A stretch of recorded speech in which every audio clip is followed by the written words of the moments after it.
What's up, everyone? I'm Jenny. And I'm Jessie. You're listening to Milkshakes and Ghosts.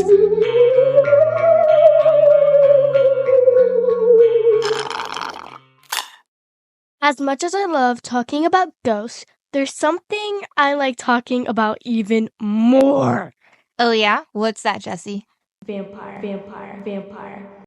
As much as I'm a skeptic, there's more proof of ghosts, than there is of actually vampires. Well, I mean, in season 1, episode 5, we did discuss Dracula, so... We sure did. Vlad the Impaler. That name just gives me chills. Woo! But Vlad's a part of history. He was a cruel king who tortured his victims. Not a man who turns into a bat, okay? And has fangs. Stories told about Vlad have just been embellished through the years, hence Dracula. It sounds better and looks better for film to say something has razor-sharp teeth and feast on human blood. That's not reality, Jessie. It's not? I mean, are you sure? Well, after starting this spooky podcast with you, I'm never sure about anything anymore. Before starting our show, I was such a logical person. Now, I lean towards logic and the supernatural. So it's a 50-50 with me.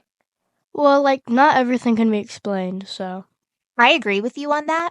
So, we're not talking about ghosts today. We're talking about vampires. But it's not just any vampire. This one is specific. Nosferatu. Today, Jessie and I will be discussing the true story behind Nosferatu. Well, have you seen the movie yet? I've seen the 1979 version, to be honest, okay? And don't start with your 19. I don't want to hear nothing 19. But I haven't seen the newer one that came out this past Christmas. So I'm looking forward to seeing that. I know I'm late to it. I didn't want to spoil what I've already researched with the movie. I didn't want to taint my facts. I really wanted to get in this episode deep with the facts and the truth, not just the fiction. Well, I haven't seen any movies, so I'm hoping to watch that tonight. But the information I'm going to be saying is strictly from research that I did all by myself. Jessie and I are covering the same topic again. Since Nosferatu received lots of attention, we decided to see if there was any truth to the story. As always, we did our research separate. And our wonderful assistant, Jack, helped us organize this episode, so we're not saying the same facts. Thank you, Jack. Thank you so much, Jack.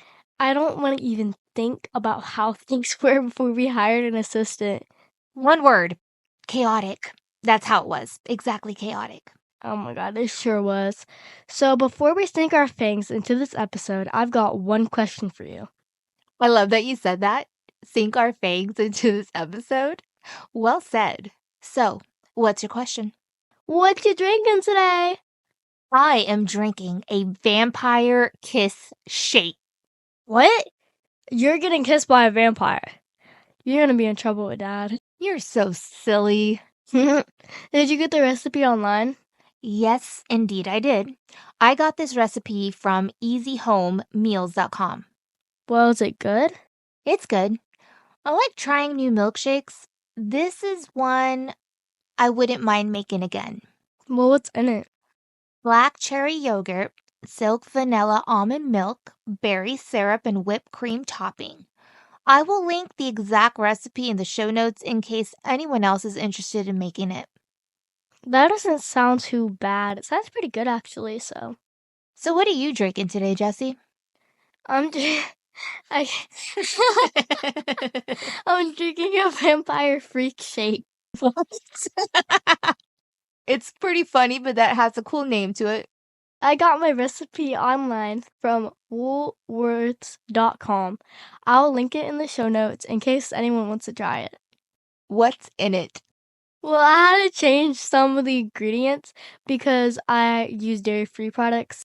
I put cream milk, 3 drops of red food coloring, dairy-free dark chocolate, dairy-free whipped cream, whipped cream, and sprinkles for topping.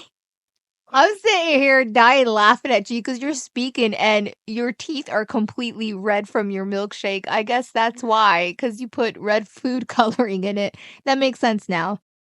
So it sounds really creative and yummy. I mean, it is. This is something I'll definitely be making again. It's very sweet and I love it so much. It's very fantastic. I love the vampire themed drinks and the vampire analogy you've been using. It's really cool. Cool episode. I mean, we gotta get in the theme. I was not expecting you to choose like a vampire drink like me. I mean, that's crazy how much we think alike. We're too much alike. Gotta stop copying me because you always copy me, huh? What you gotta say about that? I'm not copying you. I cloned you. You are my mini-me. That's true. Anyways, now let's get into what we all came here for. Nosferatu! Nosferatu is an incredible work of fiction. That's what they want us to believe, but there's so much more to it. There sure is. The horror movie is inspired by some truly eerie real-life scares. Now, there will be some spoilers for the movie, so if you haven't yet seen it, you may want to skip over what I'm about to say. The filmmaker Robert Eggers did his 2024 remake of Nosferatu. The movie of Nosferatu follows Ellen Hunter, which is played beautifully by the actress Lily Rose Depp. After Ellen marries Thomas, who is played by Nicholas Hoult, a centuries-old spirit awakens. The spirit known as Count Orlok, played by Bill Skarsgård, tries to take back what he believes belongs to him. Ellen. Okay, so I have a fun fact about the guy who plays Count Orlok. The Bill Skarsgård guy? Yep, Okay, so what's the fun fact? he plays Pennywise in the movie It. Oh my gosh, I didn't even realize that. Okay, so now that I'm looking at his photo on my phone, you're right. He also played in the show, oh gosh, what's it called? I used to watch this show. Oh, Hemlock Grove. That was a really good show, and he's an amazing actor. Is that appropriate for me? Not yet. Well, Bill Skarsgård is very talented. He played in countless movies and TV shows. He also played in the movie The Crow, Boy Kills World, Barbarian, John Wick Chapter 4, and that's just scratching the surface by this point.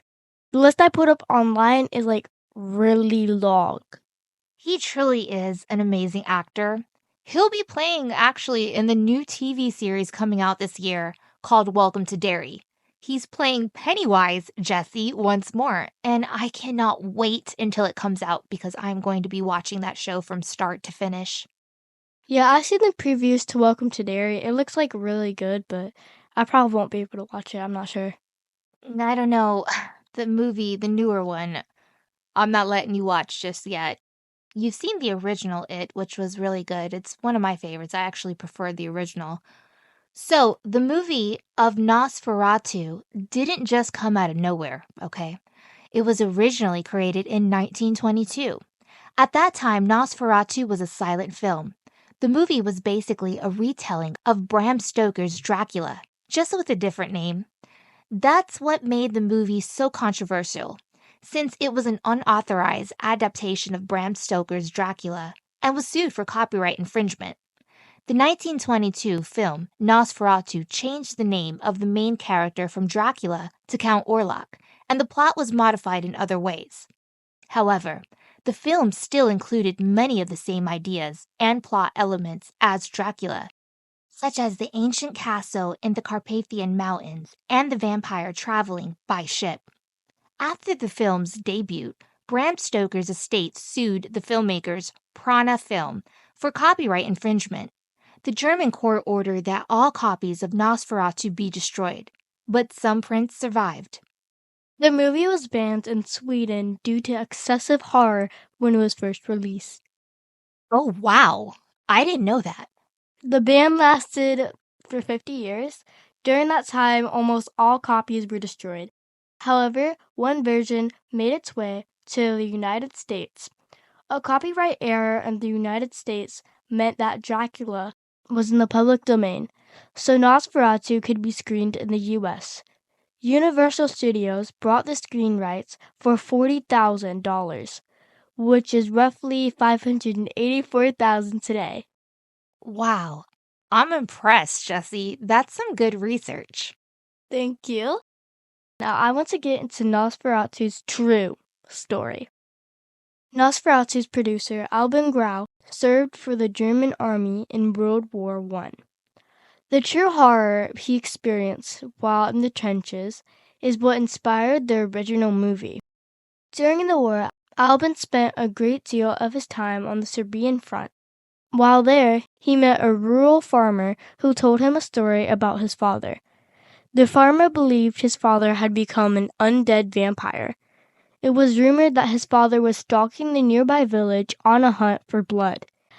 After some time he had passed away, the father's coffin was cracked open. To everyone's disbelief, the body was fully intact. The father's teeth had grown excessively long, protruding out of his mouth. To save the man's soul, the villagers plunged a wooden stake through his heart while saying prayers. Albin was so preoccupied with the story, he drew a picture of a vampire with long front teeth and beams of light shooting from his eyes. I would have loved to see that photo. I wonder if it's still around. I tried looking it up online, but I couldn't find the photo. And for the farmer to say his father was a vampire, that's scary and a little bit crazy. Can you imagine your daddy becoming an undead vampire? Well, sometimes it seems like that in the morning when he wakes up. You're too funny. If dad looks like an undead vampire, what do I look like in the morning? You don't want to know.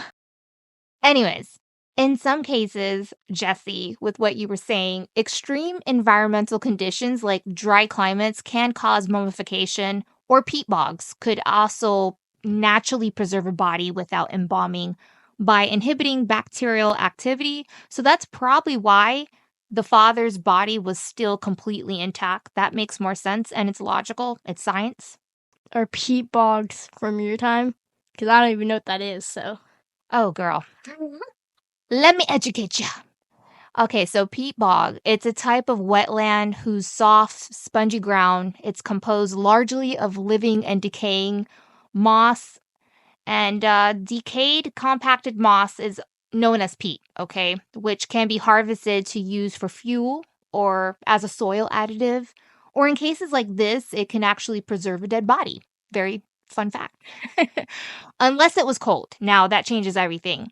Then the ice could preserve a dead body as well. So those are logical environmental factors. During that time period is exactly what took place to preserve this body. It wasn't anything supernatural.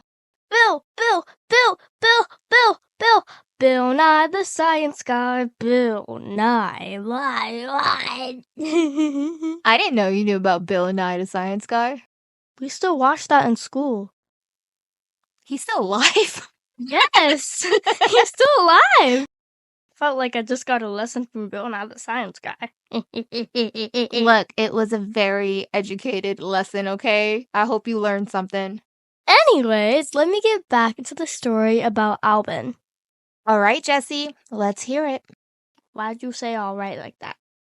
I want to see what educated things you have to bring to the table today. Let me get a listen. Bill Nye Jr. Bombastic side eye. Jessie, half the times you be talking words. I don't comprehend your language today. Anyway, Nosferatu's film directors, F.W. Murnau and star Max Streck, also fought in the First World War, though it's unclear how much of their personal experiences influenced the film. We do know, however, that there's a direct link to the occult movie here, particularly through its infamous rat plague. Oh, yeah. I remember my history lessons. In World War I, the frontline trenches, they were no stranger to an overwhelming plague of rodents. I clearly remember my teacher talking about that in history class in high school. Exactly. which is seen in both the 1922 1900s and 2024 versions of Nosferatu. In a 1921 1900s essay, Albin described the war as a monstrous event that is unleashed across the earth like a cosmic vampire to drink the blood of millions and millions of men. That actually is a very scary description. I mean, yeah, it sure is. Some say that the plague in the film is a metaphor for the mass death and destruction of the war. Albin had a long-standing interest in the occult, but the myth of the vampire also represented a country battle-scarred and economically weakened by losing the war, in mourning for its fallen soldiers, and reeling from the 1918 to 1920 flu pandemic. Many people in Germany, including Albin, turned to the supernatural for answers. Now, the star of the original movie, Max Schreck, who played the vampire, Count Orlok, had lots of talent in his role. However, little is known about the man. There was a big myth circulating about him at that time, so. What kind of myth? The kind that calls out for Max Schreck being an actual vampire. There's no way he was an actual vampire. What do you think myth means? Myth means something that people said and that it's not really true. It's just what people thought may be true, but it's not true. Exactly, it was a myth, girl from the 1900s. The myth started because the man did have a natural creepy appearance about him. Also, his last name, Schreck, means terror in German. Oh, wow. That's a cool meaning. But I can see how people would start that myth with a name and appearance like that. You've seen the picture right here. Take a look at this. Oh, yeah. Now, filming for Nosferatu began on July 1921 with a budget so tight they could afford only a single camera. The German scenes were shot mostly in the port city of Wismar, and the Transylvania sequences were filmed in the northern Slovakia, Orlok's home. Orva Castle is open to the public, should you care to visit. Albin's chosen director, Frederick Wilhelm Mern, also had an interest in the occult and had also fought in the war. He saw heavy actions as a fighter pilot surviving 8 serious crashes. Mern moved into the film industry and worked intensely, directing 9 features in 3 years before Albin approached him for Nosferatu. Wow. That was a lot of facts from history that I didn't even know, and I'm sure our audience didn't know as well. Now, there were certain people who were actually considered as real-life vampires in the 1900s. There was? Absolutely. There was Fritz Harman, known as the Vampire of Hanover. Harman was arrested and convicted in the early 1920s for biting and drinking the blood of his victims. Mercy Brown, a real person from Exeter, Rhode Island, who was blamed in the deaths of her family members in the late 1800s. Her body was exhumed and her heart was burned and fed to her brother in an attempt to stop the influence of the undead. Mate de Saint Germain, a mysterious figure who appeared overnight in 1903, leaving behind a collection of open wine bottles containing human blood. And I can keep on going, but the list is very long. And I do apologize if I butchered any of the names. I tried my best to pronounce them and say them right. I think that we probably should cover some of these in a later episode because I read very little, but the little that I did read was very interesting. So there's a lot of people that live like vampires and thought they were immortal, or they felt that blood made them look younger and feel younger. You forgot to mention Elizabeth Bathory. Oh, yeah. Man, I'm glad you brought that up. She was horrible. I actually want to cover her in a future episode, but her cruelty is not really supernatural. It's more just torture and murder. That's crazy. Indeed, she was. So, for Robert Eggers' inspiration for the 2024 remake of Nosferatu came from an incident in southern Romania only a few years ago. The director said in a statement, "As recently as 20 years ago, in southern Romania, a man believed to be a vampire was exhumed and his corpse ritually mutilated. He was a difficult man and a heavy drinker. After he died, his family said he returned as a strigoi, attacking them in the night. His daughter-in-law practically suffered from these nocturnal assaults and became ill." So similar events from the 1920s that Albin had heard about are now happening again according to the new director. Yeah, it looks like it. And what's a strigoi? The strigoi is a creature that's bald on top of the head, does not eat garlic and onions, avoids incense, and towards the feast of St. Andrew, sleeps outdoors. Their spine is told to be elongated in the shape of a tail, covered with hair. Basically, it looks like Bill Skarsgård's Count Orlok. Oh, so basically it's his version of a vampire? Exactly. So back to the incident in southern Romania. This is a quote from the new director, Robert Egger. "When his body was destroyed, as per the folklore procedure, the vampiric visitation stopped. His reign of terror ended. His daughter-in-law was cured. What is the dark trauma that even death cannot erase? A heartbreaking notion. This is at the essence of the palpable belief in the vampire." He continued, "The folk vampire is not a suave dinner coat wearing seducer, nor a sparkling, brooding hero. The folk vampire embodies disease, death, and seduction in a base, brutal, and unforgiving way. This is the vampire I wanted to exhume for a modern audience." I have no words, just like, wow. The legacy of Nosferatu continues to spread. We're still seeing the concept of Nosferatu in every single vampire movie out there. A century after it was first released, Nosferatu continues to invoke our deepest fears, as proven by how far we can catch glimpses of it in our favorite horror movies. It represents an infection in the very blood of cinema, one that cannot be contained. Not until the lights come up, the rats scurry away, and the vampire is vanished once more, but never for good. And that, my friends, is the making, legend, true story, myth, and lore of Nosferatu. That's all the time we have. Thanks for tuning in. Please stay tuned after our announcements for our bloopers. Our assistant Jack has now put in all our mistakes at the end of every episode. It's very funny. So if you want a good laugh at the end of this episode, stay tuned. So that way you can hear all of our mistakes, which there are many, probably more from me than from you, Jessie. If you don't already know, we do listener stories once a month. If you have a spooky story and would like to have it read on air, please write us at milkshakesghost@gmail.com.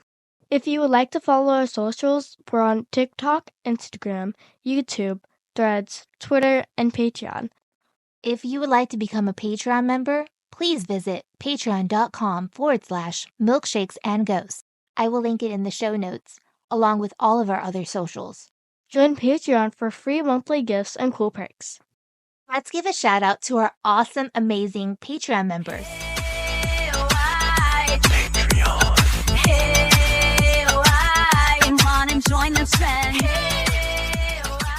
Mr.E from Special Delivery Show. Check out the Special Delivery Show. His podcast takes interviews to a whole new level. I'd like to give a big shout out to Pods R Us. Pods R Us is a digital creator. They post weekly updated top 10 podcasts to listen to. Let Pods R Us help you find your next podcast. I will link their Instagram in our show notes. I also want to give a big shout out to PsychoFriend13. Go follow them on TikTok. He hosts some really cool lives with amazing people. M&G VIP members also include Clara Jones, John and Jenna, Mothman Prophecy 424, Vampires Rock 222, The Blonde Happenings with Kelly and Brenda, Wishes for Life 1892, Bigfoot is Real 76, Bloodsucker 95, Nightmares 888, Witchy Talk 65, Dracula Rocks 22, Tina and Ruben, Legend United We Stand, Ramos 1972, Marie, Mary Ann, The Paranormal Duo, Laura and Joanne, Bruce the All Spooky, Harmony, Joan of Arc, The Dark Side, Ronald H., Joe Santana, Myra Morales from That's So Spooky, Jado Kimar H, Tony S, Jean from The Truth Is Out There, Nadia and Edward, Carl and Becca, Mandy and Kenneth, Jules and Christina, Joel from The Paranormal Countdown, Alan, Deathstar 1, Maxine, UK Ghosts, Haunts and Hunts, Terror Screams, Jewel M, Victor and Myra, Haunted Canadian History, Melissa and Dan, The Truth Is Out There with Carly and Allison. Whoa! Our Patreon is growing. Thank you all so much for being Patreon members. We appreciate each and every single one of you. This episode is brought to you by... Looking for a reputable notary republic at an affordable price? Well, look no further. Mrs. Ashley Lutchman is now taking appointments and accepting new clients. Jesse and I needed some documents to sign for our podcast. We wanted someone with experience who was well known and didn't cost a fortune. That's right. One of our good friends had worked with Mrs. Lutchman regarding some legal paperwork they needed notarized and recommended her to us. She was professional, efficient, and affordable. If you need important documents notarized, email Ashley Lutchman at ASHLEYLUTCHMAN@gmail.com. Ashley Lutchman can be found on Instagram and TikTok. I will link her socials and her email in our show notes. Ashley Lutchman is remote and commissioned in the state of Florida. And remember, keep drinking milkshakes. And keep being Spooky! It's time for bloopers! Dairy-free whipped cream. Whoop. I mean whipped cream. It's very sweet and Sweet? It's very sweet and I love it a lot. 19,000. Am I blinking? Can you hear it? Beep, beep, beep, beep. You know that, like the cartoon? Yeah, I bet you didn't know that you're from the 1900s. Stop it. Old little gal. When you have kids of your own, they're going to be like, you're from what era? Yeah, I still like my time better. Anyways, so. Of course you do. You're from the 1900s. You're old. Stop. I'm going to turn this podcast off.